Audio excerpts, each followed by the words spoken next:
Shalom, selamat malam Bapak Ibu Saudara terkasih di dalam Tuhan Yesus Kristus. Malam hari ini kita akan menyelesaikan khotbah berseri dalam ibadah minggu. Karena hari Minggu kita sudah memasuki ibadah secara offline.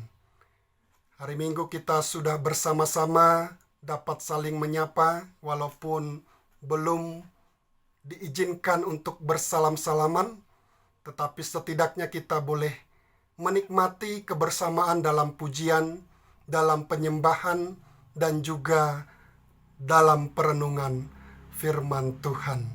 Dan bersyukur kalau hari ini, kalau malam ini bersama dengan keluarga, kita bersukacita menikmati kasih Tuhan dalam pujian, penyembahan, ibadah keluarga di tengah-tengah kehidupan kita sebagai orang percaya.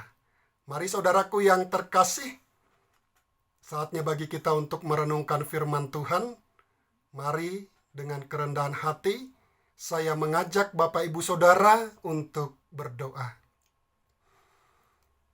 Segala puji dan syukur kami bawa kepadamu, Tuhan kami yang hidup, Bapa kami di dalam sorga, Bapa yang mengasihi kami, Bapa yang setia, Bapa yang kekal, Bapa yang tiada pernah berubah dalam kehidupan kami, yang selalu menyertai, menopang, dan menolong hidup kami. Malam hari ini Tuhan, berkati kami dengan firman-Mu. Malam hari ini teguhkan kami. Malam hari ini yakinkan kami Bapa, untuk kami boleh selalu datang kepada Tuhan, apapun yang terjadi dalam kehidupan kami. Teguhkan kami bahwa Tuhan punya rencana, rancangan yang terbaik dalam hidup kami. Diberkatilah kami Tuhan melalui firman-Mu. Mari Roh Kudus terangi hati dan pikiran kami. Di dalam nama Yesus Kristus kami berdoa dan mengucap syukur. Haleluya. Amin. Mari saudaraku yang terkasih, kita sekali lagi membuka dari Kejadian pasal 45 ayat yang ke-5 sampai ayat yang ke-8. Kejadian pasal 45 ayat yang ke-5 sampai ayat yang ke-8. Demikianlah firman Tuhan. Tetapi sekarang janganlah bersusah hati dan janganlah menyesali diri karena kamu menjual aku ke sini. Sebab untuk memelihara kehidupan Allah menyuruh aku mendahului kamu. Karena telah 2 tahun ada kelaparan dalam negeri ini. Dan selama 5 tahun lagi orang tidak akan membajak atau menuai. Maka Allah telah menyuruh aku mendahului kamu untuk menjamin kelanjutan keturunanmu di bumi ini dan untuk memelihara hidupmu sehingga sebagian besar daripadamu tertolong. Jadi bukanlah kamu yang menyuruh aku ke sini, tetapi Allah. Dialah yang telah menempatkan aku sebagai bapa bagi Firaun dan tuan atas seluruh istananya dan sebagai kuasa atas seluruh tanah Mesir. Kita ulangi ayat yang ke-5, tetapi sekarang janganlah bersusah hati dan janganlah menyesali diri karena kamu menjual aku ke sini. Sebab untuk memelihara kehidupanlah Allah menyuruh aku mendahului kamu. Saudaraku yang terkasih, Bapak Ibu, jemaat, dimanapun kita berada, di rumah kita masing-masing, 2 minggu terakhir kita telah diberkati, kita telah dibuat mengerti melalui teladan iman Yusuf dan juga sepuh kita, Mbah Senang. Ada 2 sikap Bapak Ibu Saudara yang kita sudah renungkan bersama, yang menolong Yusuf tetap dapat menikmati kasih Tuhan sekalipun ada di tengah ujian.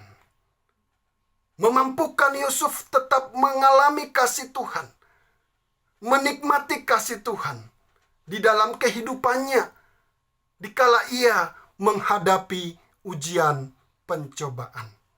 Yang pertama, Bapak Ibu Saudara, Yusuf mengambil langkah yang tepat. Sekalipun ada dalam ujian pencobaan, Yusuf tidak pernah meninggalkan Tuhan. Yusuf setiap hari intim dengan Tuhan. Yusuf adalah seorang yang tekun mencari Tuhan, tekun berdoa, tekun berkomunikasi, tekun berbicara kepada Tuhan. Yusuf adalah seorang yang tekun menjaga keintimannya dengan Tuhan, sekalipun ia ada dalam ujian pencobaan yang berat yang Tuhan izinkan terjadi dalam kehidupannya. Yusuf menyadari betul bahwa ketika ada tangan yang terangkat ke atas, maka pasti ada tangan Tuhan yang terulur, tangan Tuhan yang kuat, tangan Tuhan yang memegang, tangan Tuhan yang menopangnya dalam menghadapi setiap ujian pencobaan yang sedang terjadi dalam kehidupannya. Yusuf adalah seorang yang menyadari betul bahwa ada keintiman dengan Tuhan, pasti ada penyertaan Tuhan dalam kehidupannya, sekalipun ia mengalami tekanan berat, ia mengalami kesusahan berat, ia mengalami kemalangan besar di dalam hidupnya. Dan satu kebenaran firman Tuhan yang kita juga sudah bersama-sama dibuat menyadari, dibuat mengerti Bapak Ibu Saudara, melalui langkah yang tepat itulah, melalui keintiman dengan Tuhan, melalui komunikasi doa dengan Tuhan, dan juga melalui perjalanan panjang, melewati padang gurun pasir, menuju ke Mesir. Yusuf dibuat mengerti, Yusuf dibuat tahu, Yusuf dibuat paham, Yusuf dibuat menyadari bahwa segala sesuatu yang ada padanya adalah semata milik Tuhan. Mengatakan pada diri sendiri bahwa segala yang kita punyai adalah milik Tuhan. Di saat kita sedang mengalami kesusahan, di saat kita sedang mengalami kemalangan, apalagi kita mengalami kehilangan, hal yang paling penting, hal yang paling berarti di dalam kehidupan kita tidak mudah.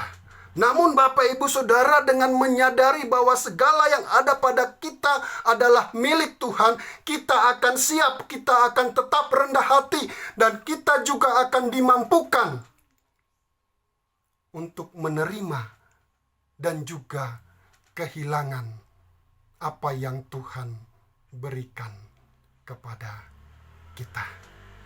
Dan malam ini saudaraku yang terkasih di dalam Tuhan Yesus Kristus, malam hari ini juga kita akan belajar bahwa melalui langkah yang tepat, dengan adanya keintiman dengan Tuhan, kita juga akan dimampukan untuk percaya sepenuhnya pada rencana Tuhan di dalam kehidupan kita. Hanya dengan keintiman dengan Tuhan, hanya dengan komunikasi, doa, pujian, penyembahan, merenungkan firman Tuhan, saya dan saudara dapat dimampukan untuk percaya sepenuhnya akan rencana Tuhan di dalam kehidupan kita. Dan itulah yang Yusuf alami di dalam kehidupannya. Saudaraku yang terkasih di dalam Tuhan Yesus Kristus, jika kita yang mengalami seperti yang Yusuf alami, bagaimana kita meresponinya? Bagaimana kita menanggapinya? Kira-kira bagaimana keadaan kita? Kalau kita mengalami sama seperti yang dialami Yusuf di dalam kehidupan kita. Dan tahukah kita Bapak Ibu Saudara yang terkasih di dalam Tuhan, betapa sulitnya keadaan Yusuf pada waktu itu. Coba kita bayangkan. Seorang yang belasan tahun hidup dalam kenyamanan. Kenyamanan sebagai anak kebanggaan Bapa. Kenyamanan sebagai anak kesayangan Bapa. Kenyamanan menikmati jubah maha indah pemberian Bapa dan kenyamanan di tengah-tengah keluarga yang diberkati oleh Tuhan. Namun tiba-tiba Bapak Ibu Saudara, ia sudah ada di sumur. Dan sumur itu seakan-akan menjadi pertanda dimulainya kehidupan Yusuf yang suram. Kehidupan yang tanpa pengharapan. Kehidupan yang tanpa masa depan. Dan benarlah kita sudah juga belajar. Yusuf dijual kepada orang Mesir. Yusuf harus melewati padang gurun pasir selama kurang lebih 25 hari menuju Mesir. Dan pada akhirnya Yusuf dijual ke Mesir sebagai budak. Yusuf dipenjarakan dan juga dilupakan. Kehidupan Yusuf berubah secara ekstrim. Kehidupan Yusuf berubah secara total 180 derajat. Bertolak belakang, berbeda jauh dari keadaan yang sebelumnya. Mungkin kita berpikir biasa-biasa saja. Mungkin kita menganggap bahwa persoalan, kesusahan, kemalangan yang dialami Yusuf adalah sebuah ujian pencobaan yang biasa-biasa saja. Tetapi sesungguhnya tidak seperti itu, Bapak Ibu Saudara.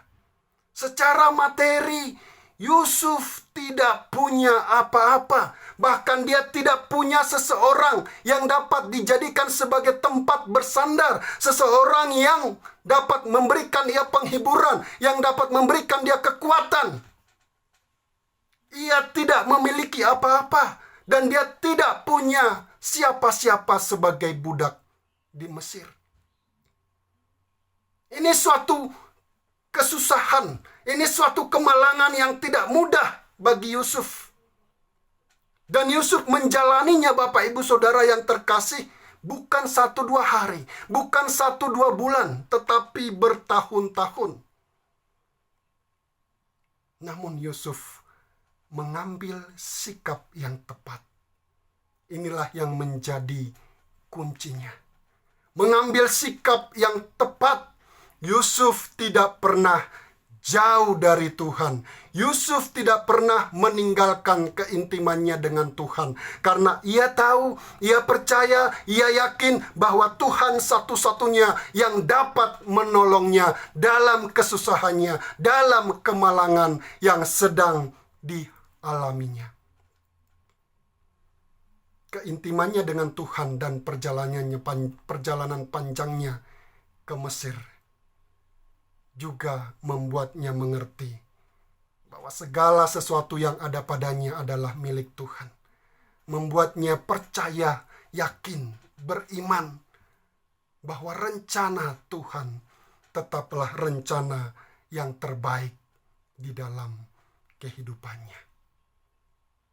Yusuf yakin bahwa jika Tuhan mengizinkan ia kehilangan, jika Tuhan mengizinkan ia mengalami kesusahan, jika Tuhan mengizinkan ia mengalami kemalangan, jika Tuhan mengizinkan ia mengalami ujian pencobaan yang berat, maka Tuhan yang sama pasti punya rencana yang indah di dalam hidupnya. Kalau Yusuf tidak mengambil sikap langkah yang tepat, kalau Yusuf kecewa dengan Tuhan, kalau Yusuf meninggalkan keintimannya dengan Tuhan, kalau Yusuf meninggalkan doa pujian penyembahannya kepada Tuhan, akan sulit baginya mengerti, akan sulit baginya untuk memahami bahwa segala yang ada padanya adalah milik Tuhan semata. Akan sulit baginya untuk percaya bahwa rancangan-rencana Tuhan tetaplah rancangan dan rencana yang terbaik, rencana yang terindah di dalam kehidupannya. Tanpa doa dan penyembahan, tanpa kita merenungkan firman Tuhan, tanpa keintiman dengan Tuhan, akan sulit bagi saya dan saudara untuk mengerti, untuk menyadari bahwa segala yang ada pada kita adalah milik Tuhan. Sehingga akan sulit bagi kita untuk juga menerima satu kenyataan jika seandainya kita harus mengalami kehilangan, harus mengalami kesusahan, harus mengalami kemalangan berat dalam hidup kita.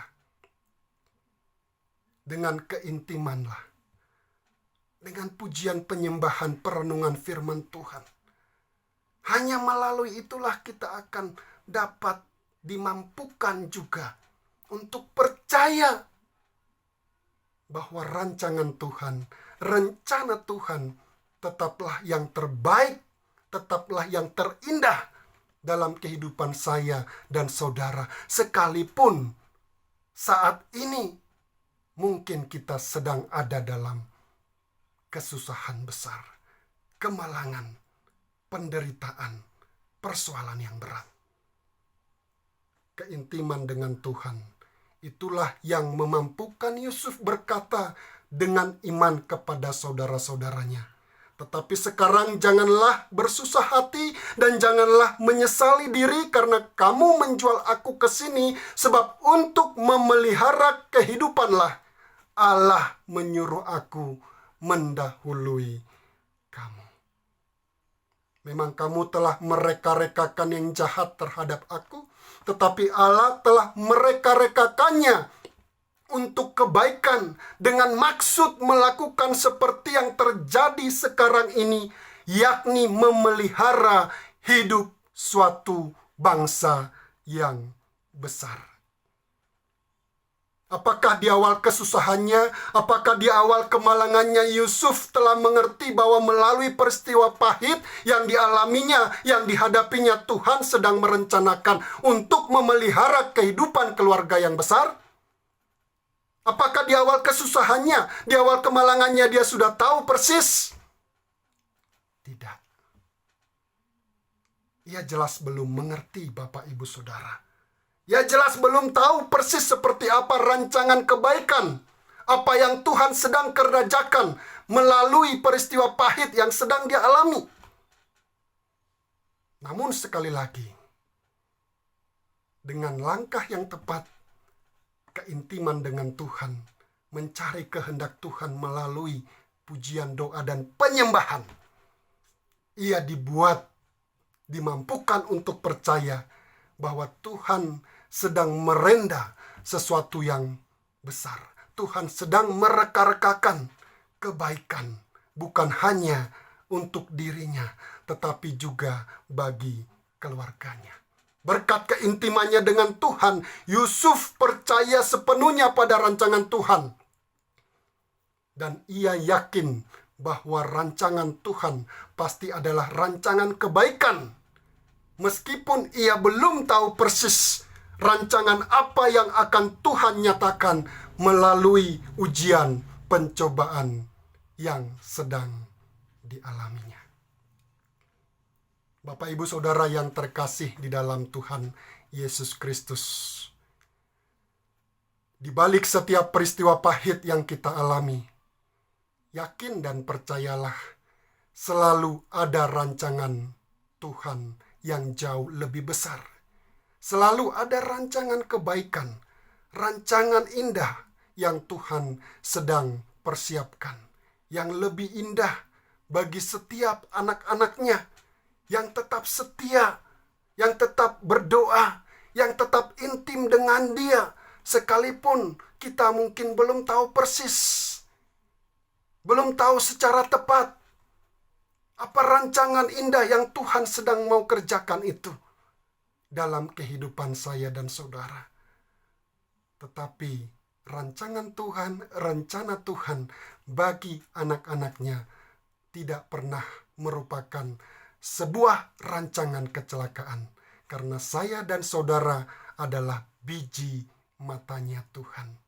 Jadi mari saudaraku, 3 kebenaran firman Tuhan inilah 3 sikap yang perlu kita miliki, kita lakukan, kita kerjakan di dalam kehidupan kita. Tidak hanya pada waktu kita mengalami ujian pencobaan, namun dalam keseharian kita, mari kita tetap mengambil langkah yang tepat, intim dengan Tuhan setiap hari, menikmati kebersamaan dengan Tuhan, mencari kehendak Tuhan melalui perenungan firman Tuhan, penyembahan, pujian ke hadapan Bapa di dalam surga. Karena melalui keintiman dengan Tuhan itulah kita akan siap menerima berkat, tetapi juga siap ketika Tuhan izinkan kita kehilangan, Tuhan izinkan kita kesusahan, Tuhan izinkan kita kemalangan, Tuhan izinkan kita mengalami ujian dan pencobaan.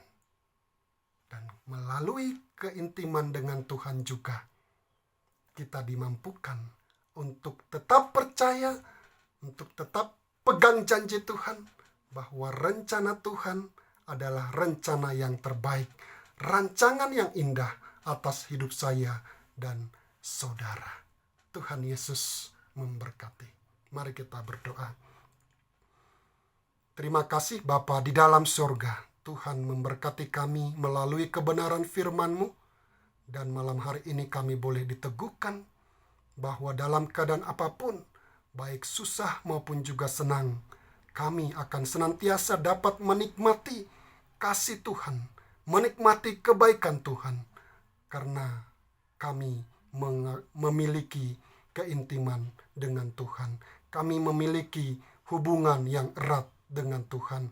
Kami mengambil sikap dan langkah yang tepat di dalam kehidupan kami sebagai orang percaya. Hanya dalam nama Yesus kami berdoa dan mengucap syukur. Haleluya. Amin. Shalom, Tuhan memberkati kita.